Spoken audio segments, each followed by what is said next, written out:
ఇక్కడ మన క్వశ్చన్లో చూసుకున్నట్లయితే stereochemistry of SN1 reaction of an alkyl halide is అంటున్నారు. సో ఒక ఆల్కైల్ హ్యాలైడ్ యొక్క SN1 రియాక్షన్కి ఏంటి జరిగేది ఇక్కడ అంటే స్టీరియోకెమిస్ట్రీ మనం ఇక్కడ తీసుకున్నట్లయితే RCH2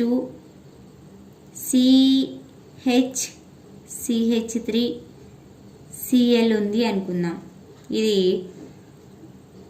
ఒక బేస్తో ట్రీట్ చేస్తాం, న్యూక్లియోఫైల్ అనుకుందాం. దీన్ని ట్రీట్ చేస్తే RCH2 CH3 ఇక్కడ కార్బోకాటయాన్ అనేది ఇంటర్మీడియట్ SN1 రియాక్షన్ కాబట్టి కార్బోకాటయాన్ ఇంటర్మీడియట్ అనేది ఫామ్ అవుతుంది. So this is a flat carbocation అనేది ఫామ్ అవుతుంది. సో ఇన్కమింగ్ న్యూక్లియోఫైల్ ఏదైతే ఉందో OH మైనస్ ఇటు నుండైనా అటాక్ చేస్తుంది, లేదంటే ఇటు నుండైనా వచ్చి అటాక్ చేస్తుంది. సో మనకి ఇక్కడ ఏం ఫామ్ అవుతుంది అంటే రెసిమిక్ మిక్చర్స్ అనేది ఫామ్ అవుతుంది. సో మనం ఇక్కడ చూసుకున్నట్లయితే మిర్రర్ ఇమేజెస్ అనేవి ఫామ్ అవుతాయి.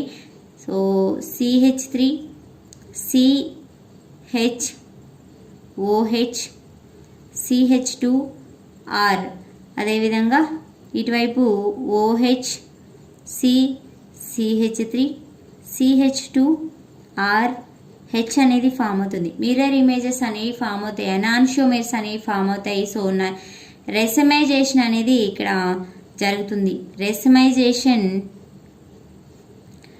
Takes place.